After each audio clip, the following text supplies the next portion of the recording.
جمال الوجود وَكَأَيٍّ مِّن دَابَّةٍ لَّا تَحْمِلُ رِزْقَهَا، اور کتنے ہی چوپائے ہیں زمین میں تم دیکھتے ہو وہ اپنا رزق اٹھائے تو نہیں پھرتے.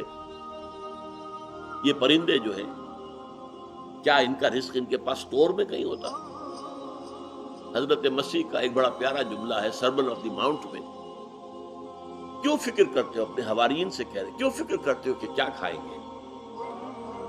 تم جنگل کی چڑیوں کو نہیں دیکھتے کہ وہ خالی پیٹ اپنے گھونسلوں سے نکلتی ہیں اور شام کو آسودہ ہو کر واپس آتی ہیں؟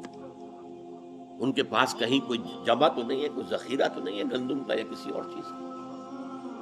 تو جو آسمان کے پرندوں کو کھانے کو دیتا ہے کیا وہ تمہیں نہیں دے گا؟ یہ خوبصورت انداز. کیوں فکر کرتے ہو کیا پہنو گے؟ جنگل کی سوسن کو نہیں دیکھتے کہ جس قدر شاندار لباس اللہ نے اسے دیا ہے، رنگین. سلیمان بھی اپنی ساری شان و شوکت کے باوجود ویسا ملبس نہ تھا، ویسا لباس اس کے پاس بھی نہیں تھا. تو جو جنگل کی گھاس کو لباس دیتا ہے جو آج ہے اور کل جھونک دی جائے گی آگ میں، کیا وہ تمہیں لباس نہیں پہنائے گا؟ یہ ہے توکل اللہ کی ذات پر. وَكَأَيٍّ مِّن دَابَّةٍ لَّا تَحْمِلُ رِزْقَهَا اللَّهُ يَرْزُقُهَا وَإِيَّاكُمْ، اللہ ہی انہیں بھی رزق دیتا ہے تمہیں بھی دے گا. کیوں فکر کرتے ہو کہ کل کیا کھائیں گے؟ آج جس نے تمہیں رزق دیا وہ کل بھی دے گا.